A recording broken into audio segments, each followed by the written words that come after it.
Yeah, so as I was saying, in this case, what we learned in our previous class, in this case, we looked at current taxes and, of course, deferred tax under income taxes. And, of course, in this case, we were able to focus so much on how, in this case, you eventually determine what we call what? The deferred tax. The deferred tax. And the reason why in this case, we said that this particular standard has to be considered in the presentation of financial statements. It is because there's a difference, in this case, what we mean by accounting profits. There's a difference when we talk about accounting profits and what we mean by taxable profits. Taxable profits. Now, the profits in this case, the taxman will be able to consider when he's computing the taxes is different from the profit the accountant, when he's preparing the financial statements, will be able to, for example, arrive at. So that's why in this case, we said we have to be able to harmonize the two. We have to be able to harmonize the two. For example, in this case, to be able to know, for example, what could be the deferred tax that in this case, eventually, the taxman could actually end up having to claim in future. So if you happen to miss out on our previous class, kindly be able to watch that particular video so that in this case, we can actually be at par. But of course, we said the one that in this case, the examiner focuses on having to test a lot is exactly what you're calling what? The deferred tax. How you can be able to arrive at the deferred tax. And of course, you said for you to get the deferred tax, you have to get something we call what? The temporary differences, which in this case is equals to the carrying amount. Carrying amount is equals to the carrying amount minus what we call what? The tax base. The tax base.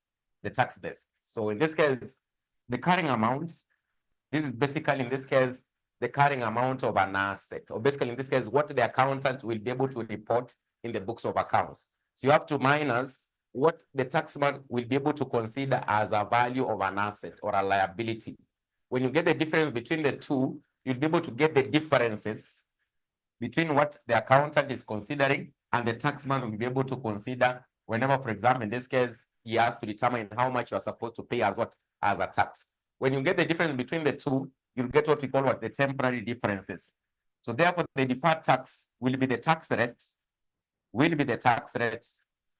that you've actually, for example, been given. Maybe it can be 30% or 20%, multiplied by what? By the temporary differences, And because we said the difference between the two can either lead to what we call a tax liability.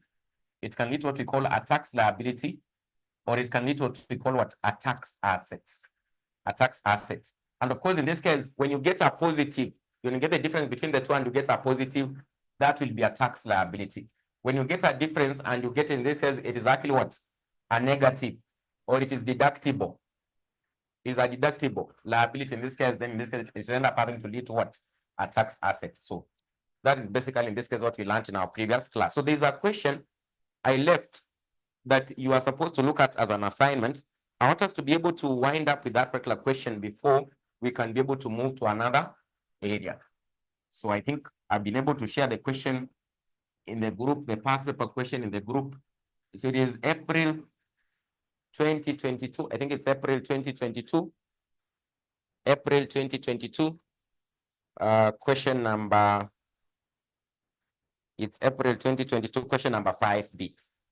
So kindly open. So there's a past paper I've been able to share. You can open it so that in this case, we can be able to move together. April 2022, question number 5B. April 2022, question number 5B. April 2022, question number 5B.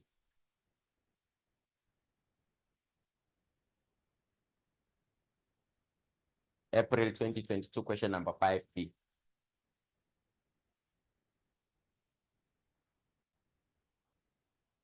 So confirm whether you can be able to access the past paper question so that we can be able to move together.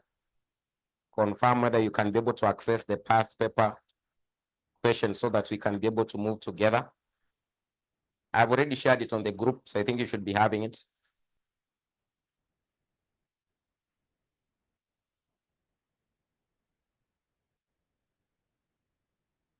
I can see David says yes. I can see that someone else is saying yes. At least a number of people should be able to confirm they have been able to access the past paper. It is April 2022, question number 5B. I can see Ikapel says yes. Ikapel says yes. So we can go through the question.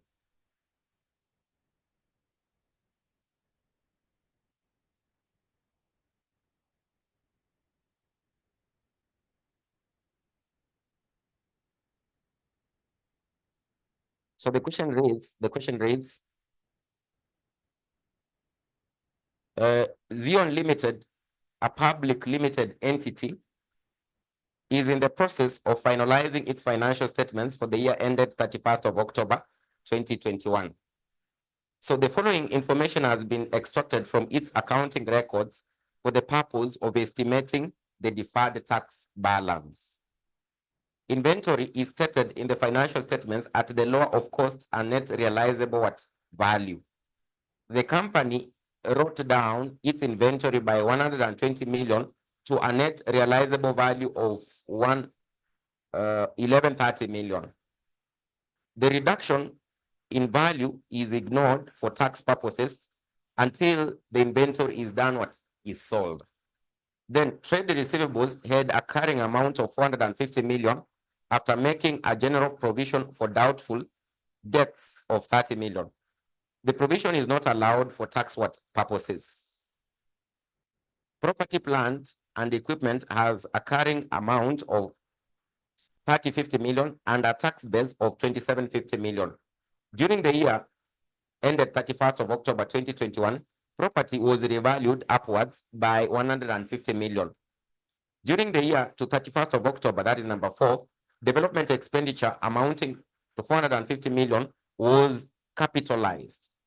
Amortization of 20 million was charged to profit or loss for the year.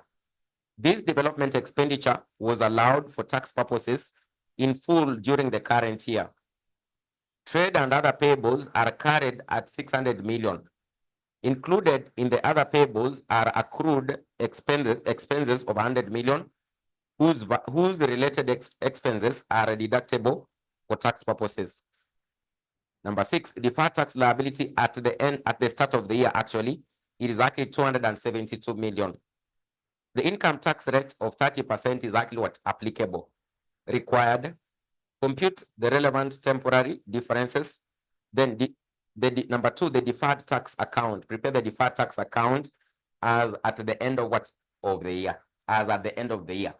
So the first question here basically wants us to be able to compute the temporary differences, And of course, now in this case, as you've already been able to indicate, the temporary differences, you'll be able to get them by simply getting the difference between the carrying amount of the assets minus the tax base, what the taxman would have considered as the amount to be taxed on these on these assets. So therefore, in this case, to get the temporary differences, in this case, we'll be able to consider. So we have the carrying amount. Then in this case, we'll have the tax base.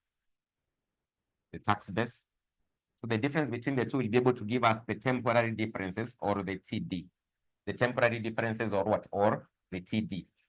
So in this case, that is what we are looking at. So when you minus, you get the difference. So we can be able to have our table there. Remember the amount, our amount there is actually in shillings of Of million. Is actually in shillings of millions. Our amounts are actually in shillings of millions. Our amounts are actually in shillings of millions. Are in shillings of Of millions. So we'll be able to get our temporary differences. Then from there, we can be able to get our deferred tax. Remember, when you talk about the carrying amount, it is the amount that was considered or the amount that is actually in the books of accounts. The amount that in this case is actually where? It is actually in this case in the books of accounts. Just a minute.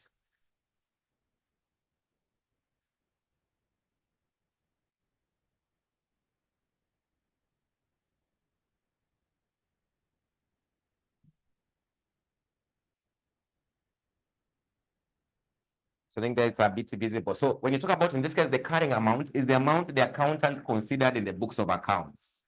But in this case, when you talk about the tax base, is the amount the taxman will be able to consider whenever in this case, for example, is having to determine how much will be paid as a tax. So if you look at what you're having to be told in number 1, inventory is stated in the financial statements at the lower of costs and net realizable value. That is what the accountant is called upon to consider. Always to state inventory at lower of cost when you compare with what? Net realizable value. When you talk about net realizable value here, it is how much can be realized out of this inventory when you sell. So you always compare between the two. So according to International Accounting Standard number 2 on inventory, how inventory is valued, you basically compare what you'll be able to realize out of the inventory when you sell, you compare with cost. That is basically, in this case, what you'll be able to take as what? As the value of what? Of the inventory. So that is what, in this case, the accountant will be able to consider. The company wrote down its inventory by 120 million to a net realizable value of 1130. So what the NRV of this inventory, the NRV of this inventory was actually what? 1130. But of course, the cost, they had already written down. So it means that the initial cost here was actually what? Plus 120. So the initial cost of this inventory before having to write down, when you add 120, I think you get what? Is it 1250 or something? It is actually 1250. It's actually 1250. So that is what? The cost of this inventory. So that was the cost of the inventory, but they basically revalued it down. And of course, you're having to say the accountant, remember the carrying amount is the amount in the books of accounts, in the financial statements. It is not what the taxman will be able to consider. As you prepare the books of accounts for you as an accountant, always just know the carrying amount is what is in the books of accounts, the financial statements, what the accountant considered. So what the accountant considered here with regard to, in this case, inventory, with regard to this, in this case, inventory, was actually what? 1130. Was actually what? 1130. Was actually 1130. But of course, now in this case, what the taxman will be able to consider will be the costs. Will actually be the cost. Will actually be the cost. So that will be in this case what? 1250. Or you can be able to take the 1130 plus the 120. In this case, the taxman will be able to consider what? 1250. 12, the cost. He'll consider the cost. But the accountant, he'll have to compare between the two. The lower is the one he'll be able to take into the books of accounts. So the temporary difference here, when you minus the two, you get a negative of 120. You get a negative of 120. A negative of 120. A negative of what? Of 120. So that is what? A deductible difference. A deductible difference. So in this case, we say whenever you get a negative, it becomes what? A deferred asset. It will likely be a deferred asset. So it's a deductible difference. But of course, that is what's not the examiner asked that. But when you get the negative here, it becomes what? A deferred asset. A deferred asset.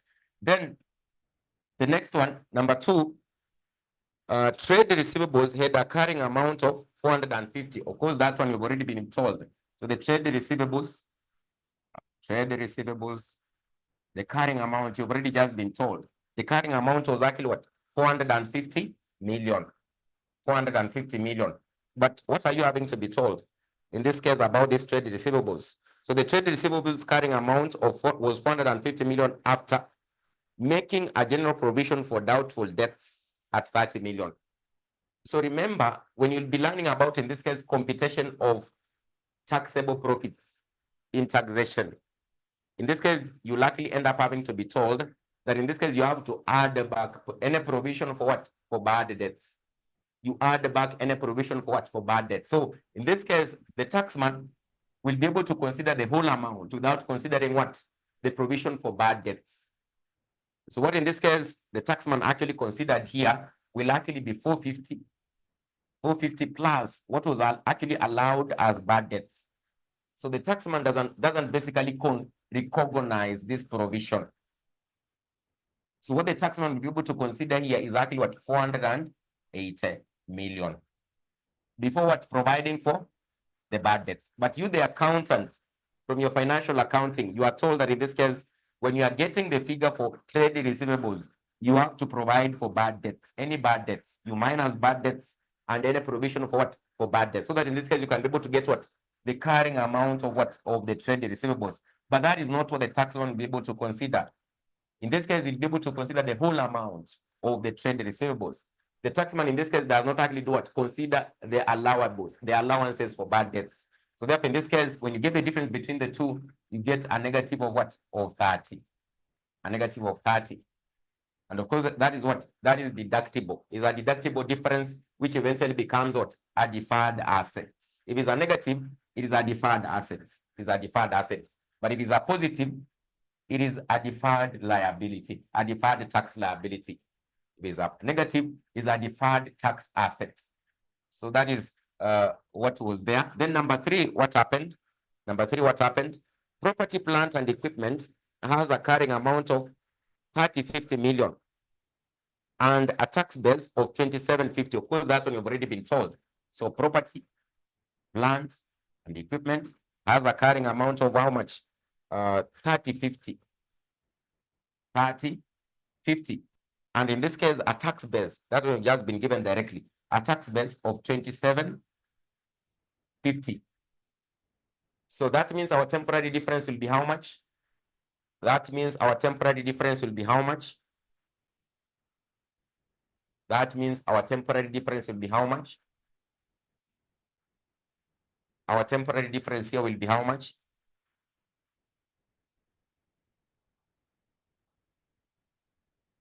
It will be 300. It will likely be 300. Is it a deferred tax asset or a deferred tax liability? It is a liability. It's a deferred tax what? Liability, because it is positive. It is positive. It will be referred, this temporary difference here will be referred to as what? A deferred tax liability, because it is positive. But these other ones are what? Are negative. So they are what? Assets. They are actually what? Assets. But what are we having to be told about this property, plant, and equipment? During the year, property was revalued upwards by 150 million. So there was a revaluation. So of course, I'll be able to show you how in this case, you consider the revaluation when you are preparing the deferred tax account. I'm going to show how in this case, you consider what? The revaluation when you are preparing what? The deferred tax what? Account. So this revaluation, basically in this case, you'll end up having to include it, or basically consider the deferred tax on this revaluation in the deferred tax what? Account. So we can proceed to the next one. During the year, development expenditure amounting to 480 million was capitalized. Amortization of 20 million was charged to profit or loss for the year. This development expenditure was allowed for tax purposes in full in the current year. So of course, now in this case, when you talk about carrying amount, sometimes I told you that in this case, this carrying amount, we normally call it also as what? As the net book value. As the net book value. So to get the carrying amount for this development, this development expenditure, the carrying amount for this development expenditure, you'll take what? You'll be able to take in this case the amount, the full amount, that is 480 million, you less the amortization. So that will be able to give you the carrying amount. For example, in this case, for you as an accountant, when you're getting the value of the asset, you normally take what? The cost of the asset minus what? Depreciation. So that you get what? The carrying amount. What I'm having to tell you, the carrying amount here, it is sometimes referred to as what? The net book value. It is what the accountant considered. It is what you normally do. Like, for example, in your financial accounting, when you are preparing. In this case, that's what you normally do. You get the carrying amount, you get the net book value. So it means that in this case, our development expenditure will actually be the 480 million. You less the amortization is like loss of value. It's like the loss of value. It's like loss of value. So when it loses value, the carrying amount eventually, in this case, will actually end up having to be 450 million. 450 million. But in this case, when you're told in this case, the asset was actually amortized, this simply basically means it was actually what? An intangible asset. It was an intangible asset. It was actually an intangible asset. These are simply assets. You can be able to have different categories of assets. Tangible, the ones you can be able to touch and feel physically. Intangible, you can't be able to touch and actually feel them, but it's still in this case, you consider them as what? As assets in your books of accounts. What you have to know from what this particular point, it is that for intangible assets, the tax base will likely always be zero. The tax base will likely always be what? Be zero. So whenever you're told about, in this case, what? Intangible assets. the tax base is actually always what? 0. And in this case, for example, to be able to know this, you're having to be told in the last sentence under this point that during the year, a development expenditure amounting to 480 million was capitalized. Amortization of 20 was charged to profit and on loss for the year. The development expenditure was allowed for tax purposes in full in the current year. So they had already, for example, considered the taxes for this development expenditure under the current tax. Remember, you're having to say you have two kinds of taxes, the current tax and the deferred tax. And what are you having to be told here? They had already considered the taxes here in the current year. So there's no any form of what, in this case, what? Any form of, for example, in this case, what will likely be considered as a tax in future. Remember, in this case, the tax base basically considers what the taxman will end up having to claim what in future.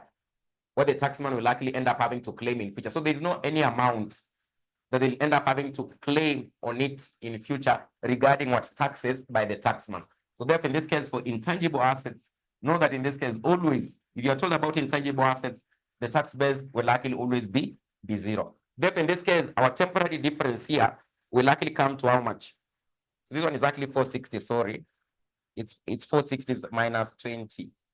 Minus 20 is actually 460. You can be able to correct that. It's actually 460. It's actually 460. The amortization was actually 20. So after amortization, the carrying amount or the NBV of the development expenditure is 460. Therefore, in this case, our TD becomes what? 460. It becomes 460. And of course, then in this case, it will become what? It will be a tax liability. So thank you very much for the correction. Then number 5, trade and other payables are carried at 600 million. Included in the other payables are accrued expenses of 100 million, whose related expenses are deductible for tax purposes on cash paid basis. So we have in this case trade payables. Trade payables. Remember, all these other ones, they are basically what? Assets. They're actually what? Assets. So not in this case, when you are considering the carrying amount, and the tax base here, these ones will actually be negative. They'll actually be negative. They'll actually be negative actually here and here. They'll actually be negative. So in this case, for the trade payables, you're having to be told are carried at 600 million. So the carrying amount in this case for the trade payables is actually 600 million. But of course, I've already been able to tell you, since it's a liability, it will likely be a negative. It will likely be a negative like this. So the trade payables are carried at 600 million in the books of accounts. Included in other payables are accrued expenses of 100 million, whose related expenses are deductible for tax purposes on cash what? Basis, on cash basis. So it means that out of this, to get what in this case will be the tax base, we have to get the difference, which is actually 600 minus 100. So therefore, in this case, what the taxman will be able to consider for the trade payables will likely be 500. Will likely be 500. Will likely be 500. So when you get the difference between the two, you'll end up having to get negative 100. Negative 100. Negative 100. So when you take 600 minus 500, this one becomes, you're told it becomes what? Minus 600 plus 500. It becomes what? Negative 100. That is according to what your board mass. Is it board mass or something? So that basically will likely end up having to become what? The temporary difference regarding what? The trade payables. So you can be able to get the total. So the total in this case will be able to give you the total temporary difference. So what is the total temporary difference there? What is the total temporary difference? What is the total temporary difference? What is the total temporary difference? The total temporary difference, it is 510. It's actually 510. So 510. So that is the total what? Temporary difference. The total temporary difference. The total temporary difference. And therefore in this case, our deferred tax our deferred tax,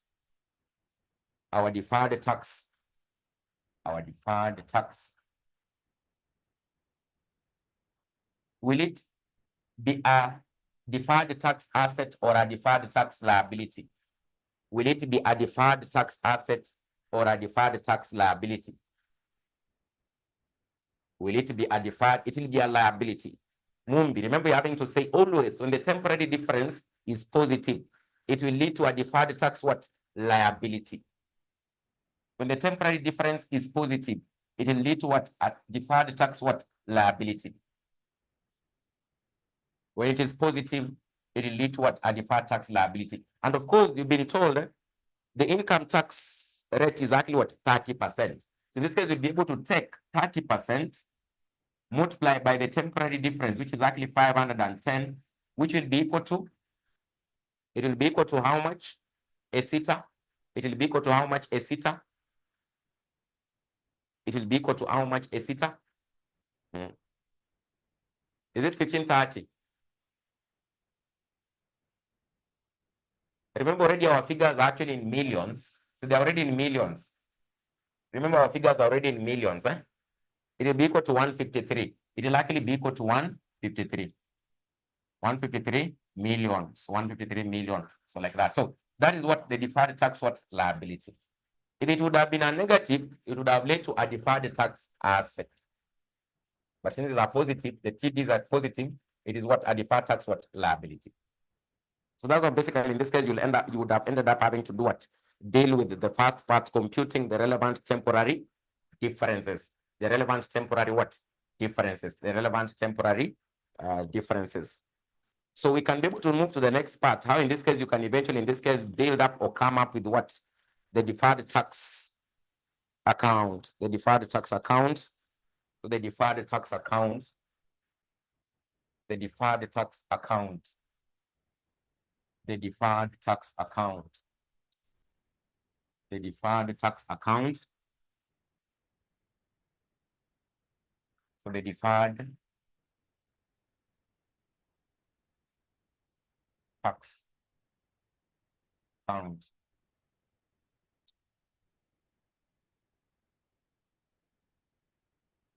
So remember, our shillings are actually in millions. Our shillings are actually in millions.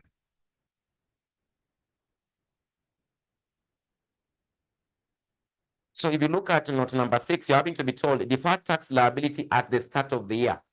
So the deferred tax liability, and of course, a liability account always basically has what? A credit balance. A liability in this case always has what? A credit balance. It means it will be this side. It will be this side. If you are told it was an asset, it would have been this side. But in this case, it simply means that any liability always has what? A credit balance. But an asset has what? A debit balance. For example, in this case, if you would have been told the deferred tax asset was this, then of course this balance at the start of the year could have come here. But of course, now in this case, you can be able to see. It was what? It was a liability. So in this case, it means that the balance brought down at the start of the year, the balance brought down at the start of the year was actually how much? 272 milli. 272 milli. 272 what? Milli. Then, of course, at the end of the year, we've already been able to see. We've already been able to compute at the end of the year. Remember, in this case, what you are computing in the first note, compute the relevant temporary differences. Then eventually, in this case, you have already been able to compute what? The deferred tax liability as of the end of the year. So in this case, the balance carried down in this case, the balance carried down of the deferred tax liability, the balance carried down of the deferred tax liability is exactly what we've been able to get, 153 milli. 153 milli. But now there's something about what? Property, plant, and actually what? Equipment. So now in this case, I want to be able to tell you how in this case you consider what? Revaluation on property, plant, and actually what? Equipment. On property, plant, and actually what? Equipment. So any revaluation gain, if there was a revaluation and it was a gain, you credit the deferred tax what? Account with that revaluation gain, but you have to do what? Consider the deferred tax on that revaluation gain. So it will basically be 30% of the revaluation gain. So therefore, in this case, in our situation here, we are told that property, plant, and equipment has a carrying amount of this. and a tax base of this. During the year ended 31st, property was revalued upwards.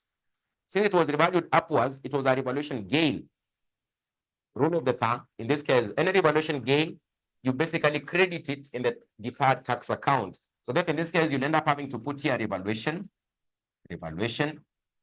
gain. But now in this case, you have to consider what could have been the deferred tax on this revaluation gain by multiplying with the revaluation gain. It was how much? 150. 150. So how much are you having to get on the revaluation gain? Remember, if it was a revaluation loss, Mumbi, ungeyeka huku. If it was a revaluation loss, ungeyeka huku. But we don't have it. We don't. What you have is a revaluation gain. So how much are you getting? 30% of 150. 30% of 150. You're getting 45. You're getting 45. 45. You're getting 45. 45. 45. 45. So therefore, in this case, I think all is actually complete. What we need to do in this case, we need to do what? Balance our deferred tax account. Balance our deferred tax account. Which side is more? Which side is more? Since the credit side is actually more. So what is the total here? What is the total there? What is the total there? A theta. What is the total there? A theta. A theta. What is the total there? 317. I think it's 317. And in this case, 317. The difference will actually go to the P&L account or the income statement. We'll go to the P&L account or the income statement. So the difference here will go to the P&L account or the income statement. Will it be an income or will it be a loss? Will it be an income or will it be a loss? Will it be an income or will it be a loss? Will it be an income? This difference here, which you're having to get in this case 164. I can be able to see you already gotten it. 164. Will it be an income or will it be a loss? What do you think, Betty? This 164. We're having to say you'll take it to the P&L account. Will it be an income or will it be a loss? I can see Mumbi says income. Akoyo. David Gitonga says loss. T says an income. It will actually be an income. It will be considered to be an income because it is going on the credit side. It is going on the credit side of the P&L. And incomes are normally credited on the P&L accounts. Ndio, kama ingekuwa hii side, kama hii balancing figure ingekuwa hii side, ingekuwa expense. Ingekuwa expense. And in this case, itaenda kama income. So it will actually go to the P&L account, which will actually be 100 and what? And 64. It was what? A gain. It was actually a gain. A deferred tax what? A gain. So in this case, it will actually basically end up having to go as what? As what? As an income. It will go as an income. It will go as an income. It will go as an income. So of course, there's something I've been able to mention, which I want you now in this case to note in your book. You can write NB. You can write NB or not like this. After that, patient can be able to write a note like this. You can be able to write a note like that. You can be able to write a note like that. Then you talk about this revaluation gain. You can be able to say any revaluation gain on an asset, any revaluation gain on an asset, any revaluation gain on an asset, any revaluation gain on an asset, any revaluation gain on an asset will be credited in the deferred tax account. Will be credited in the deferred tax account. Will be credited in the deferred tax account. Any revaluation gain will be credited in the deferred tax account. Will be credited in the deferred tax account with the deferred tax on the gain. With the deferred tax on the gain. With the deferred tax on the gain. So you have to consider the 30% on the gain. With the deferred tax on the gain. Any revaluation gain will be credited in the deferred tax account with the deferred tax on the gain. With the deferred tax on the gain. With the deferred tax on the gain. So that is note number one. Then note number two. Note number two. Hope you've been able to write that one. Note number 2, any revaluation loss on an asset, any revaluation loss on an asset will be debited.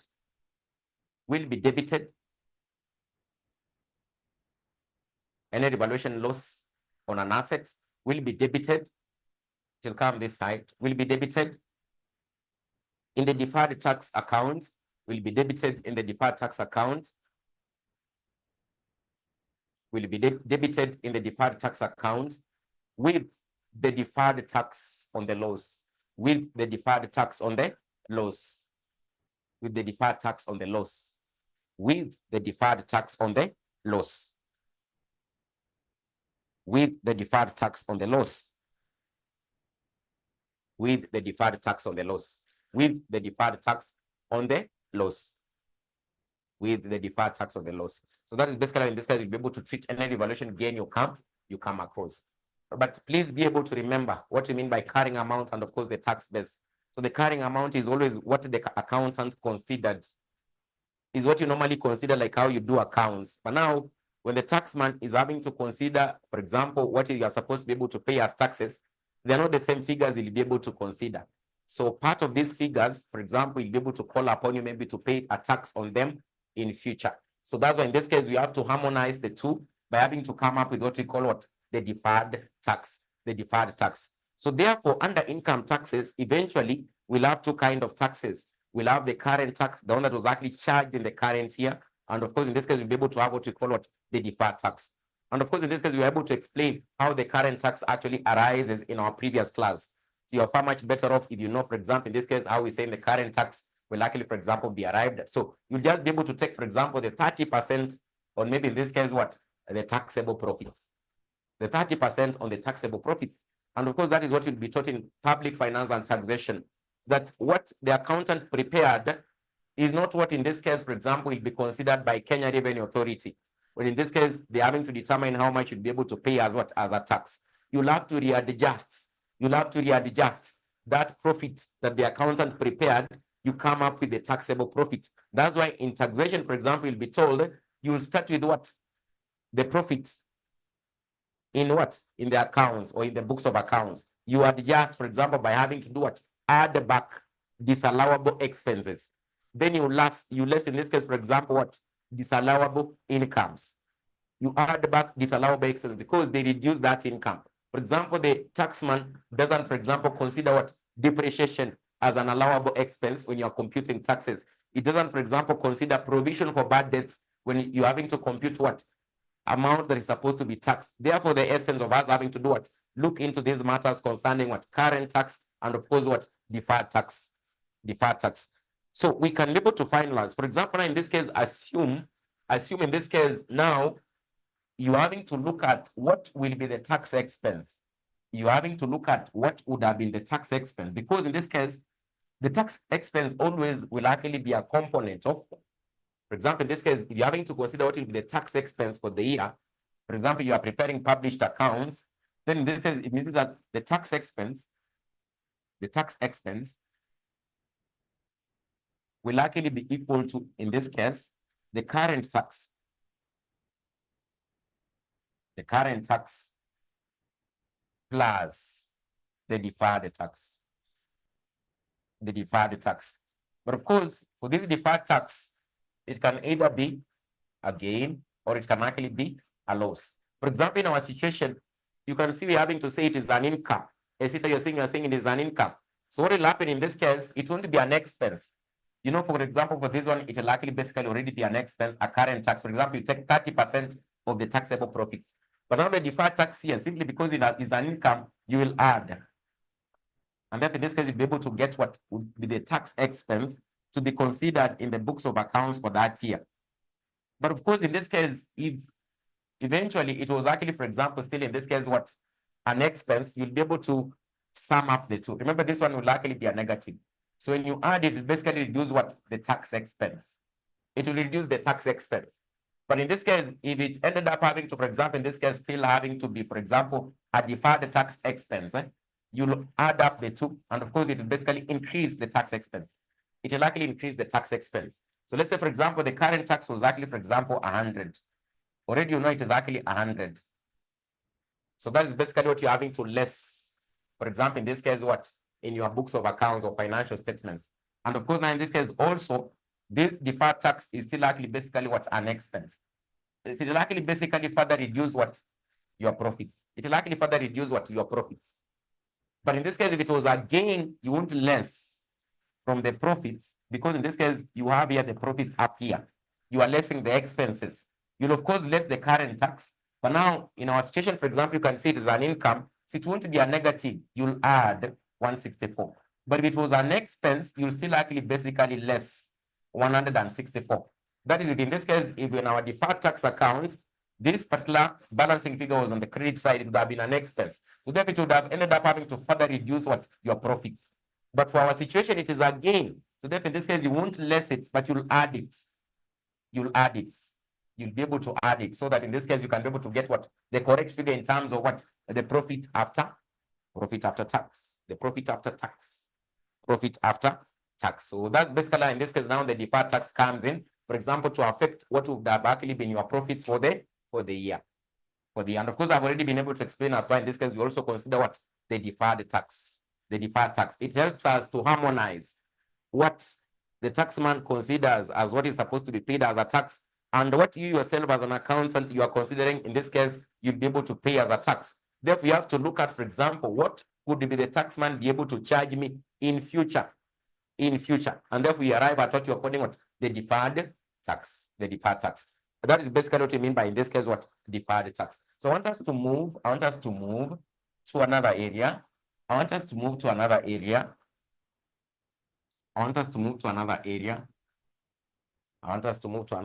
So if you look at the first topic there, it is accounting for assets and liabilities. Of course, we've covered current and deferred tax. But majorly what you've been able to say, the examiner focuses a lot on deferred tax. So you have to be keen and be able to understand how you arrive at deferred tax. Then in this case, I think you've covered leases. You've covered leases with the doctor. So now in this case, I want us to be able to cover the other areas, because there's a topic known as, in this case, preparation of published financial statements. So before we look at that topic, I want us to be able to understand the other areas regarding assets and liabilities, because in this case, we'll be able to rely on them, or basically make a reference to these areas under assets and liabilities when you start the topic of published financial statements. So the first area there you can be able to see, they're talking about what? Investment property. So investment property is actually under International Accounting Standard number 40. So you can look at investment property, investment property. How do you deal with the investment property in your books of accounts? Because we'll be able to know investment property is actually International Accounting Standard number 40. International Accounting Standard number 40. International Accounting Standard number 40. So I want you to be able to write something about investment property, so we can be able to look at the definition of investment property. Definition of investment property. Definition of investment property. So what is investment property? So you can be able to write, it is a property. It is a property. It is a property. It is a property. It is a property. It is a property. In brackets, you can be able to put land. Land, it can be land, or a building, or a building, or part of a building, or part of a building, or part of a building, or part of a building, held by the owner, held by the owner, or lessee, held by the owner or lessee, or lessee under a finance lease, under a finance lease, under a finance lease, under a finance lease, to earn rentals, or for capital appreciation, for capital appreciation, for capital appreciation. So this is basically what we'll be able to refer to as what? As an investment property. So it is a property, in brackets, land or a building or part of a building held by an owner, or it can be a lessee, someone who has leased. Of course, you've learned about leases. You can have finance or operating lease, whereby under finance, there's that option whereby eventually there'll be the complete transfer of this asset to the lessee. So in this case, this property, maybe it is having to be owned by the lessee or the owner. And of course, what he's expecting, it is to have some gains on this property. To have some gains on this property. For example, in form of rentals, or for example, in this case, maybe he's expecting this property will be able to appreciate. For example, when you buy land, so there's usually that expectation that I'm happy to buy it so that in future it can be able to appreciate, then I sell it. So people will be able to say, I've invested in in land. So that basically becomes an investment property. It becomes an investment property. So that is in this case what we mean by an investment property. So we can be able to give examples. What are the examples? Key examples of investment property. So number 2, key examples of investment property. Key examples of investment property. Examples of investment property. So number 1, you can be able to write land held for long-term capital appreciation. Land held for long-term capital appreciation. If you don't get the point, just kindly tell me to repeat. I'll be able to repeat. Land held for long-term capital appreciation. Land held for long-term capital appreciation. Land held for long-term capital appreciation. Then number 2,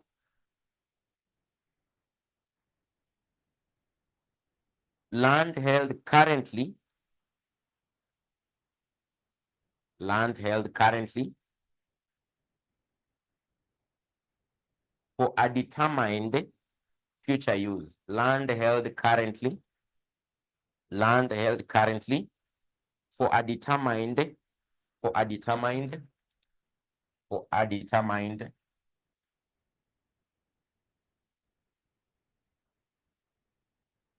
future use. Land held currently for a determined future use.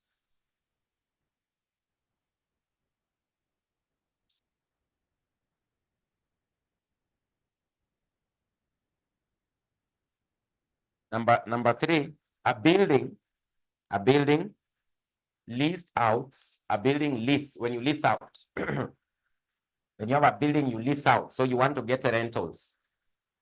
You want to get rentals. A building leased out. A building leased out. A building leased out by the owner. A building leased out by the owner under an operating lease. A building leased out by the owner under an operating lease. A building leased out by the owner under an operating lease. A building leased out by the owner under an operating lease. A building leased out by the owner under an operating lease. Number 4, a property being developed. A property being developed for future use. A property being developed for future use as an investment property. A property being developed for future use as an investment property. A property being developed for future use as an investment property. A property being developed for future use as an investment property. Then number 3, what are some of the examples of none? Examples of none. Examples of non-investment property. Remember what we've looked at is investment property. But the others in this case, of course, they are properties, but you must never consider them as investment properties. So examples of non-investment property. Examples of non-investment property. Examples of non-investment property. Number one, property used for production. Property used for production or supply of goods. Property used for production or supply of goods or services. So if you have a property and you are using it for production or supply of goods or services, and then it cannot actually be considered to be an investment property. So number one, property used for production or supply of goods or services. Then number two, property held for sale, e.g., an example you can be able to give, inventories. Property held for sale, for example, what? Inventories. This is simply goods you've been able to buy, you want to sell them. Yes, you can't consider them as what? As investment property. So number two, non-investment property, property held for sale, e.g., inventories. Inventories. Number three, property being constructed on behalf of a third party. Property being constructed on behalf of a third party. You can be a contractor who's ending up having to construct properties or buildings. So they can't be investment property. So property being constructed on behalf of a third party. Property being constructed on behalf of a third party. Number four, property occupied by employees. Property occupied by employees or owner-occupied property, like your own house. Property occupied by employees or the owner or owner-occupied property, like your own house. So you can't consider it as what? As an investment property. Property occupied by the employees or owner-occupied property.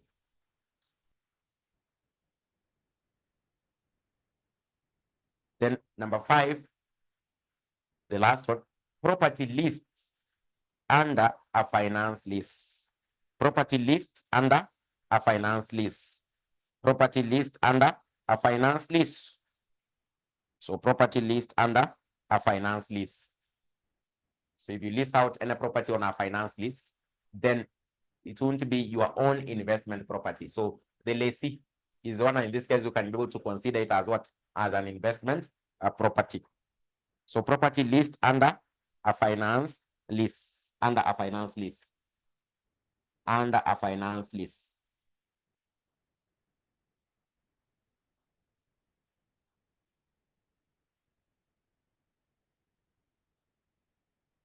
Under a finance lease. So you can be able to make a reference to a question that was tested regarding that area. You can say May 2017. You can write there with a red pen or something. With a red pen or something. May 2017, question number 1B. So I don't know where you write, but so long as you can be able to take note, what you've just been able to look at May 2017, question number 1B. Question number 1B. So they were testing what is investment property, which kind of properties can be investment properties, which kind of properties won't be investment properties. So you can be able to use a red pen. I don't know. You have a red pen or you have a black. I don't know which one you have. So then recognition. How do you recognize them in the books of accounts? So number 4, we can look at recognition. How do you recognize investment properties in the books of accounts or in your financial statements? For example, if you are called upon to do what? Prepare financial statements. How do you recognize? So recognition. Number 4, recognition. Recognition in the financial statements. How do you recognize investment properties in the financial statements? So number 4 recognition. You can look at recognition.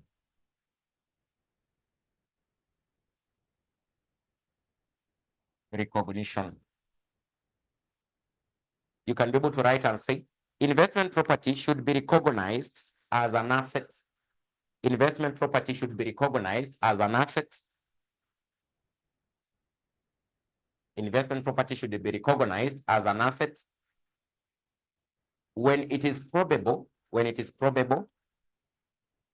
that future economic benefits, when it is probable that future economic benefits that are associated with the property, investment property should be recognized as an asset when it is probable that future economic benefits that are associated with the property will flow to the reporting entity. Will flow. Future economic benefits that are associated with the property will flow to the reporting entity. Will flow to the reporting entity. And the cost of the property can be reliably measured. And the cost of the property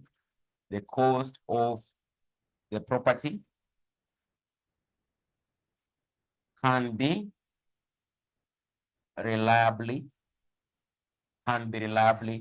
measured. And the cost of the property can be reliably measured. So long as this condition has been met, then you recognize them in your published financial statements as an asset. You recognize them as what? As an asset. So we're having to say in this case, you recognize them as an asset. So you recognize them at what value? You recognize them at what? At what value? At what value? So initially, you'll be able to recognize them at cost. But of course, as time goes by, you'll be able to recognize them at fair value. What I mean by fair value, maybe some of them could have ended up having to appreciate. So you have to, for example, in this case, consider the value of appreciation or the value of gain on the revaluation. So that in this case, you can be able to do what? Get what you'd be able to, for example, present in the balance sheet. So we can look at the next one, number five, measurements of an investment property. So how do you measure it? Measurements of an investment property. Measurement of an investment what? Property. So of course you're having to say it will be an asset. But at what value will you be able to, for example, present it in the books of accounts or the balance sheet or statement of financial position? How do you measure it? So you can be able to write and say, it will initially be measured at costs. So initially when you, for example, it has been completed or constructed or when you've acquired it, you'll be able to measure it at cost. But of course, you've been able to say, as time goes by, maybe it can appreciate or it can depreciate. So it will initially be measured at cost. It will initially be measured at cost. It will initially be measured at cost and subsequently using the cost model, or you can go to say using the fair model, the fair value model, using the fair value model or the cost model. So we are saying how it will be measured. It will initially be measured at cost and subsequently for the coming, initially when you buy it or when you construct it, you'll measure it at cost. But of course, you're having to say subsequently something could happen. It can depreciate or some of them usually appreciate, for example, land. So it will initially be measured at cost and subsequently using the cost model or the fair value model, using the fair value model or the cost what? Model or the cost model,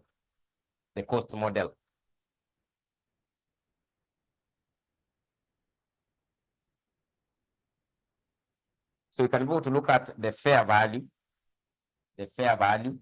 Number one, you can look at, first of all, the fair value. What do they mean you measure it at fair value? What do they mean you measure it at fair value? At fair value.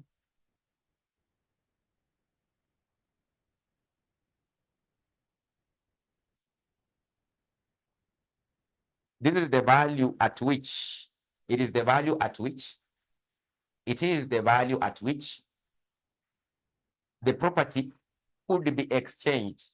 It is the value at which, the fair value, it is the value at which the property could be exchanged.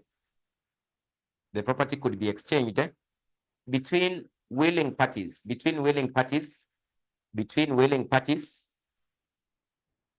between willing parties, by considering the market conditions, by considering the market conditions, by considering the market what conditions. It is the value at which property could be exchanged between willing parties by considering the market what conditions. For example, you'll be told that sahi hapa shamba inaenda 6 million, an acre hapa inaenda 6 million.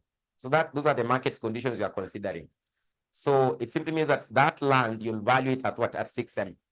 But maybe initially, when the person purchased it, it was at cost. Maybe it was at 3 million.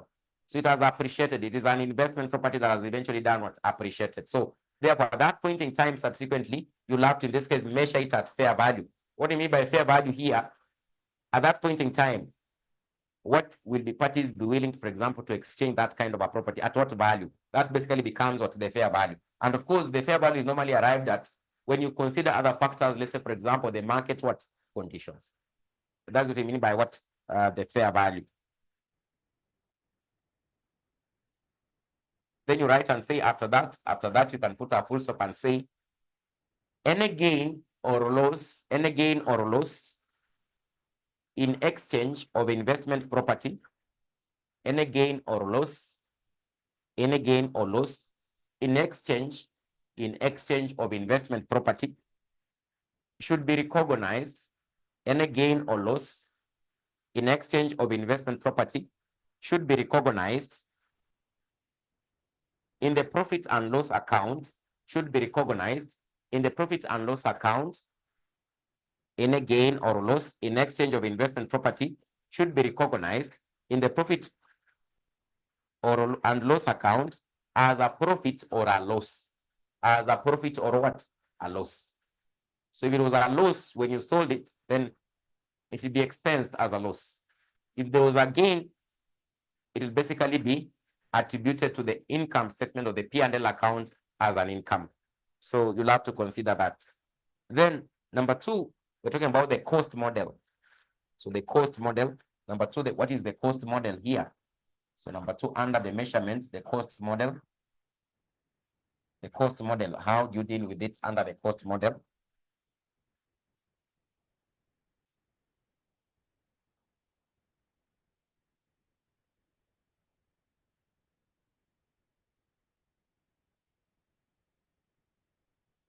So you can put a semicolon or something and say, after initial recognition,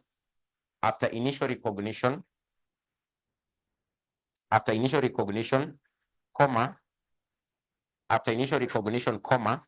investment property will be accounted.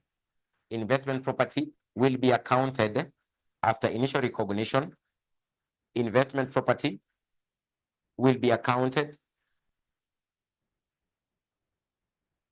Investment property will be accounted as per IAS 16, as per International Accounting Standard number 16, International Accounting Standard number 16. In brackets, you put property, plant, and equipment, or PPE. This particular IAS deals with the property, plant, and equipment. Will be accounted as per International Accounting Standard number 16. What do you mean by this, i.e.? What do you mean by this? What do you mean by this, i.e.? The cost less accumulated depreciation, i.e. the costs of these assets, less accumulated depreciation,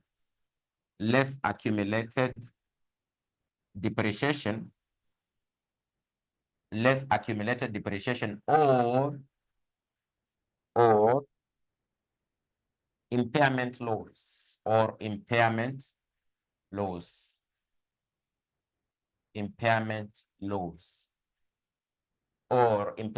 So That is when you're using the cost model. You take the cost, you less the accumulated what depreciation, or you less what the impairment loss on that particular what asset. So that is basically what in this case you'll be able to recognize where in the books of account. That is basically majorly what you normally do. You take the cost, you less the depreciation, you get the net book value. So you can be able to end by putting a note, an NB. You can put an NB. So of course you've been able to see there are two ways, fair value, or you can use the cost model. So you can put an NB and indicate. An entity will adapt. An entity will adapt one method of valuation. An entity will adapt one method of valuation on all its investment properties. On all its investment properties. So you'll be able to decide. Well, if you're using fair value, you adapt it for all what your investment properties. If you're using, in this case, the cost model, you adapt the cost model. You adapt what the cost model. So you'll choose one. You don't use both of them because you can be able to see they are different methods. Look at the fair value model or the cost model. So you adapt one and you use for all what your investment what property. So an entity will adapt one method of valuation on all its investment properties. On all its investment properties. So you just adapt one. You just adapt what? One. Adapt one of them. On all the investment what? Properties. On all the investment properties. On all the investment what? Properties.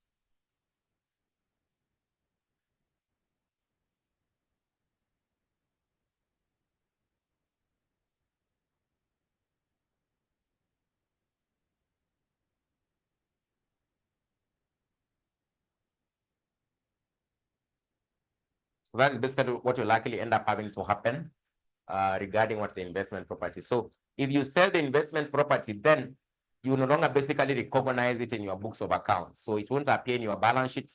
And of course, if there's actually any gain when you dispose, then it means that you'll be able to recognize it as a profit or a loss, as a profit or a loss in your financial what statements, in your financial what statements. So that simply means you take what the cost maybe of construction or the cost of the assets or the fair value of the asset, you less what you've been able, you less from what you've been able to realize out of the sale, you'll get either a gain on disposal or a loss on disposal, which in this case will eventually come to be, for example, the profits in the profit and loss what account, profit and loss account. So that's basically how in this case you deal with what we call what investment properties, investment properties. So I want us to look at another one.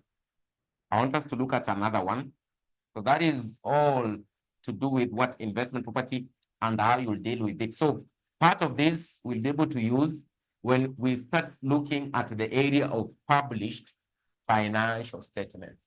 Published financial statements. We have to understand, first of all, the topic of assets and liabilities before we look at published financial what statements. So I want us to look at another one. In this case, we refer to as non-current assets held for sale. So you have non-current assets held for sale. So non-current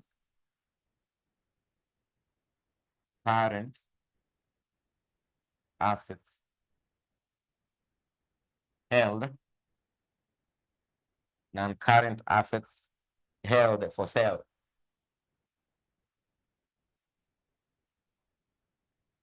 So this one is under International Financial Reporting Standard number 5. It is under International Financial Reporting Standard number 5. International Financial Reporting Standard number 5. So of course we can be able to start by looking at number 1, the definition. What are these? What are these non-current assets held for sale? What are these non-current assets held for sale? So you can be able to say these are assets. These are assets which an entity plans to sell, which an entity plans to sell. They are simply assets which an entity plans to sell. So these are assets. These are assets which an entity plans to sell them. They are planning to sell them. They are planning to sell them. So what are the features? So features of these non-current assets held for sale. What are the features of these non-current assets? How will you know it is a non-current asset the entity is holding to sell. How will you know? What are the features? So feature number one, for you to be able to know whether it is an uncurrent asset, they are simply just holding, they'll sell it. Number one, the management has committed to a plan. The management has committed. You can see what they have been able to do, the management of that entity. Number one, the management has committed to a plan to sell the assets. The management has committed to a plan to sell the assets. The management has committed to a plan to sell the assets. Yani wameanza harakati. Ukiangalia vile wana behave, wameanza harakati. Ni kama watauza your asset. We'll be able to categorize that what? As an uncurrent asset, they are simply holding, they'll be able to sell it. So management commits to a plan to sell the assets. You can give an example, e.g.,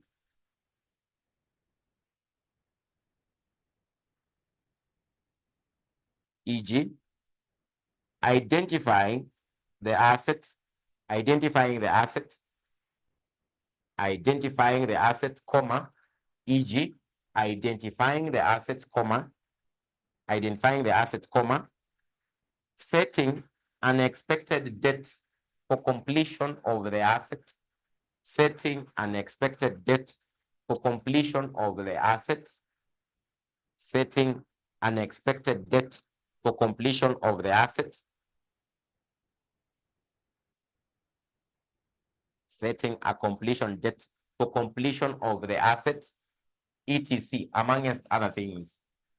Amongst other things could be examples to be able to show that they are committed to what? To sell the asset. Setting an expected date when the asset will be completed so that they can be able to sell. Then number two feature about these non-current assets held for sale. Number two, the asset is available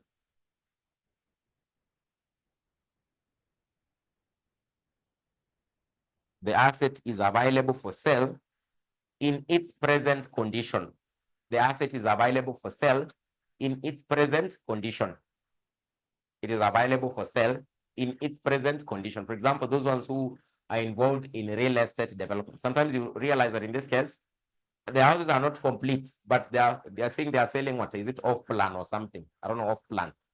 So they are already selling. So the asset is available for sale in its present condition. So that will be an uncurrent asset held for sale. The asset is available for sale in its present what? Condition. Then number three, the management has initiated an active program. The management has initiated an active program to locate a buyer. The management has initiated an active program to locate a buyer. To locate a buyer. The management has initiated an active program to locate a buyer. You can give an example. What could they be doing? E.g., you can give an example. E.g., marketing or initiating discussions, marketing or initiating discussions with third parties. Yani washaanza kumarket. So wanako kila mahali, flyers kutembea social media, wapi. So that will be an indication that is simply an asset the entity is holding, they'll be able to sell in future. That is another feature for you to identify whether it is an uncurrent asset that is being held for sale.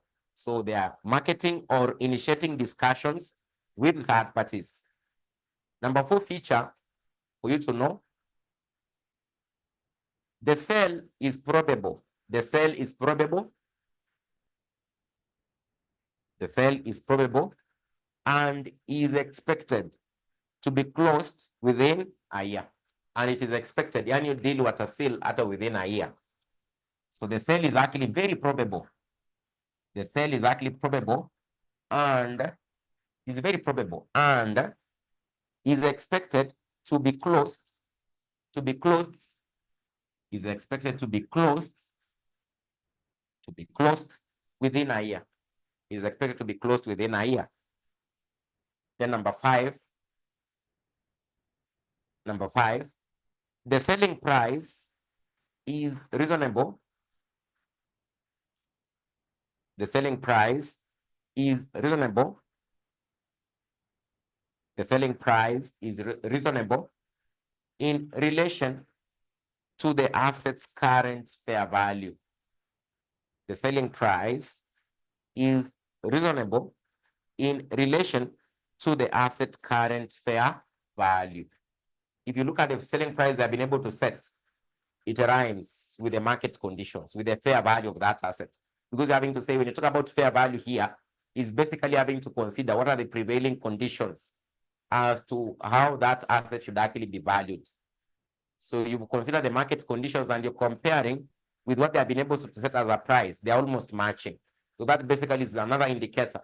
This is just an asset that they are holding. They'll be able to sell it without what prevailing price or that selling price they have been able to set. Then number 6, which is the last one feature to know, which is an non-current asset held for sale, the last one, number 6. It is unlikely there will be any changes. It is unlikely there will be any changes in or withdrawal. It is unlikely there will be any changes in or withdrawal of the plan to sell the assets. So what you are having to see, they won't change. So it's unlikely there will be any changes in or withdrawal of the plan to sell the assets. There's no any changes, for example, not to sell the assets. So that will be a feature to indicate it's just an asset they are holding. They'll be able to sell it. They'll be able to sell it.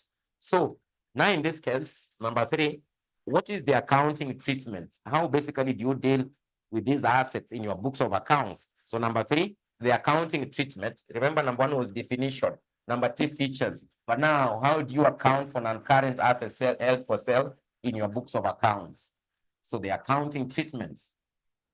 The accounting treatment in your books of accounts. The accounting what? Number 3, the accounting treatments.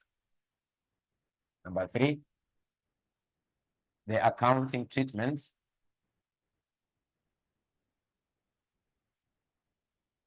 The accounting treatment for non-current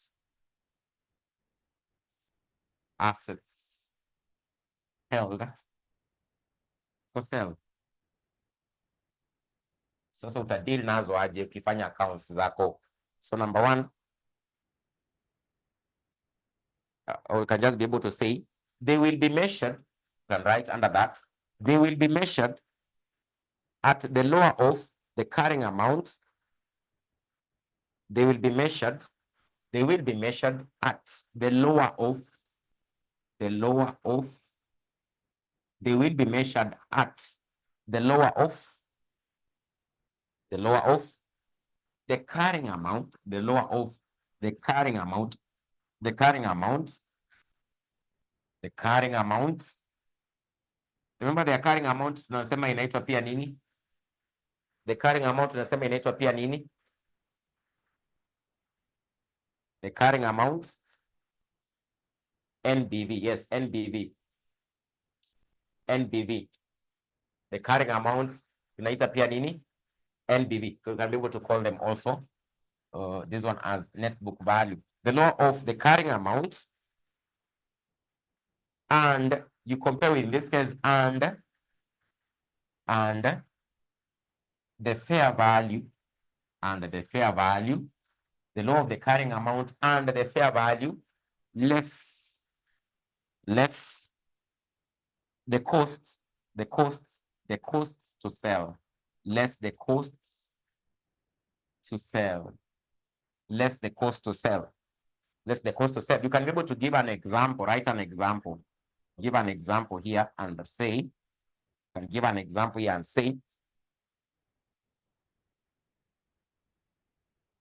if an asset, give an example there and say, if an asset has been purchased at 20,000 shillings, if an asset has been purchased at 20,000 shillings, if an asset has been purchased at 20,000 shillings,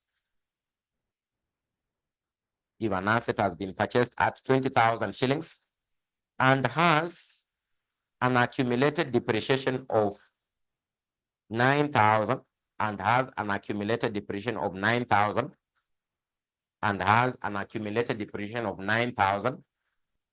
If an asset has been purchased at 20,000 and has an accumulated depreciation of 9,000,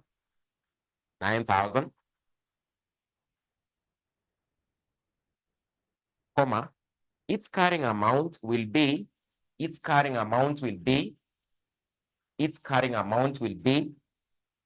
semicolon, then you say 20,000. The carrying amount will be 20,000 minus 9,000, which in this case will likely be equal to 11,000. Likely be equal to 11. So that basically becomes the carrying amount, or what you're having to call what the net book value. The net book value. The net book value. So that will be what the carrying amount. Then another point, you can be able to write another point. Another point, I don't know what you are using, bulletins or something, or paragraphs, right? And say the fair value of an asset, is the estimated worth.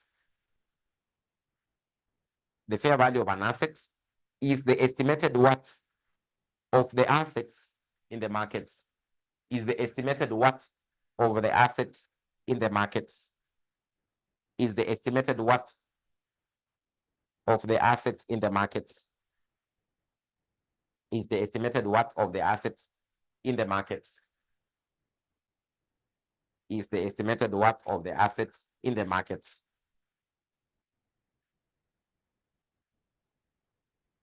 Full stop. Then you write and say, suppose the fair value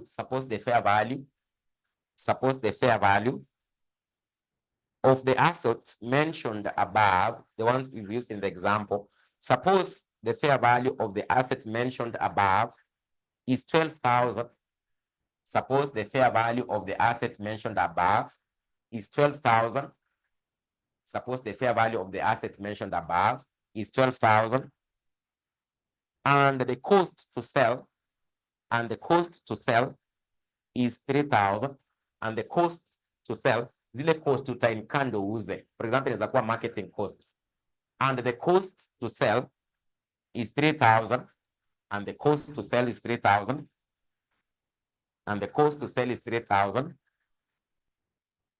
comma, then the fair value less the cost to sell will be, then, comma, then the fair value less the cost to sell will be in brackets 12,000, will be in brackets 12,000 minus 3,000, which is equals to 9,000, which is actually equal to 9,000, which is equals to 9,000, which is equals to 9,000, which is equals to what? 9,000. Full stop. Then you write the final point there. You say, in this case, the assets held for sale will be shown in the balance sheet as, in this case, the asset held for sale will be shown in the balance sheet as how much? In this case, the asset held for sale will be shown in the balance sheet as how much? Will be shown in the balance sheet as how much? In this case, the asset held for sale will be shown in the balance sheet as how much?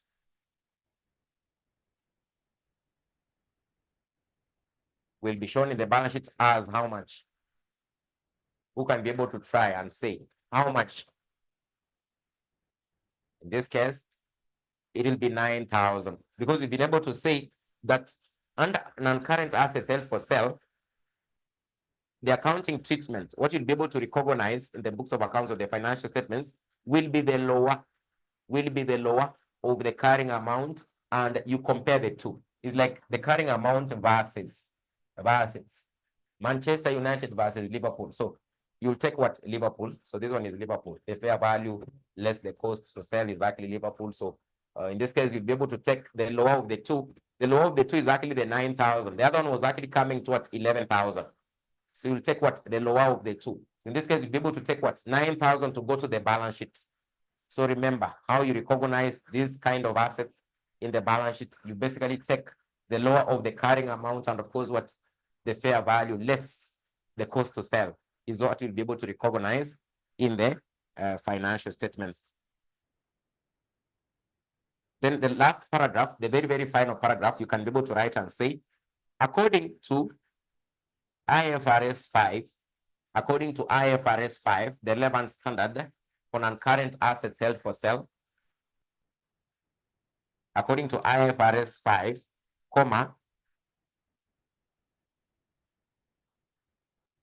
assets held for sale, assets held for sale, assets held for sale,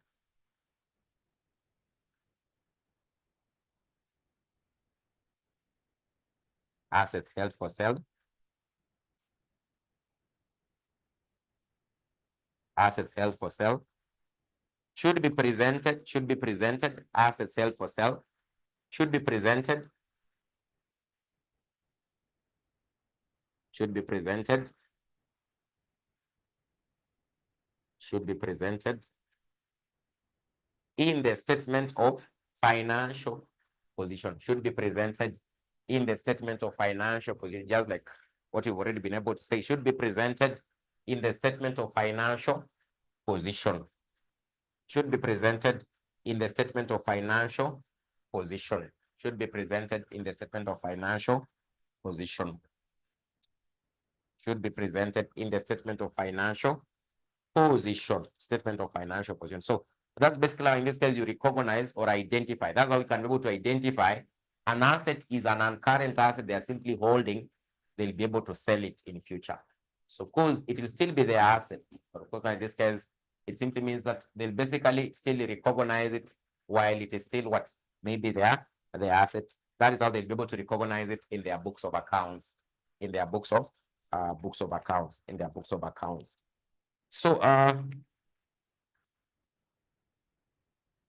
in their books of accounts. So we can be able to maybe end there for now. We can end there for now. So next, I think we'll be able to look at these other parts of financial assets and financial liabilities. Then assets used in exploration, then provisions for contingent liabilities. Then after that is when you can be able to tackle now, in this case, published financial statements. That is, I think, topic number, it is topic number,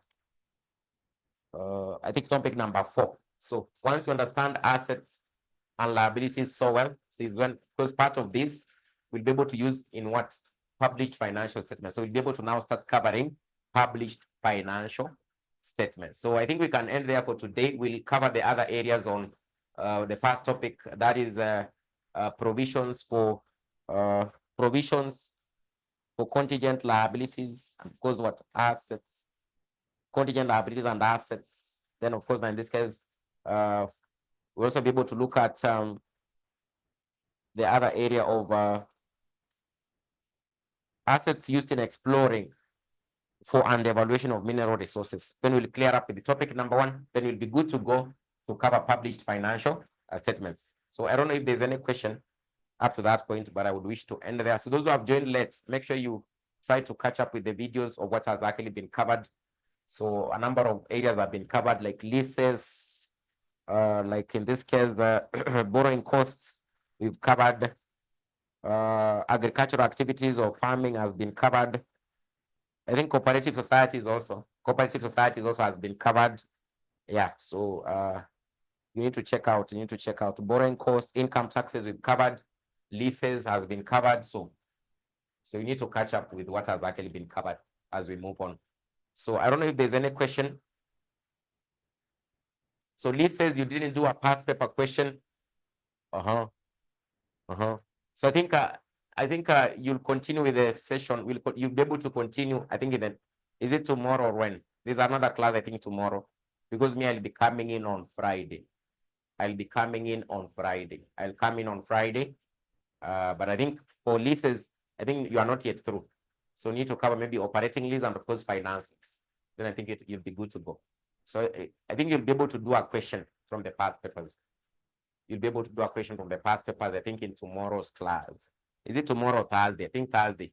Could be Thursday, I don't know. But I'll come in on Friday. I'll come in on Friday.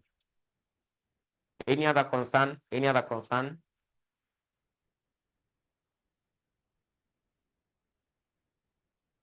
Any other concern? Those who don't have the past papers, you get them from the group description on the WhatsApp group. This is there are past papers there, you can be able to get them. There's a link. Deferred tax still feels a bit challenging. Are there any more questions we can do for assignments? So I'll be able to share. I'll be able to share a question you can be able to attempt. I'll be able to share. I'm going to share on the group so that you can be able to attempt.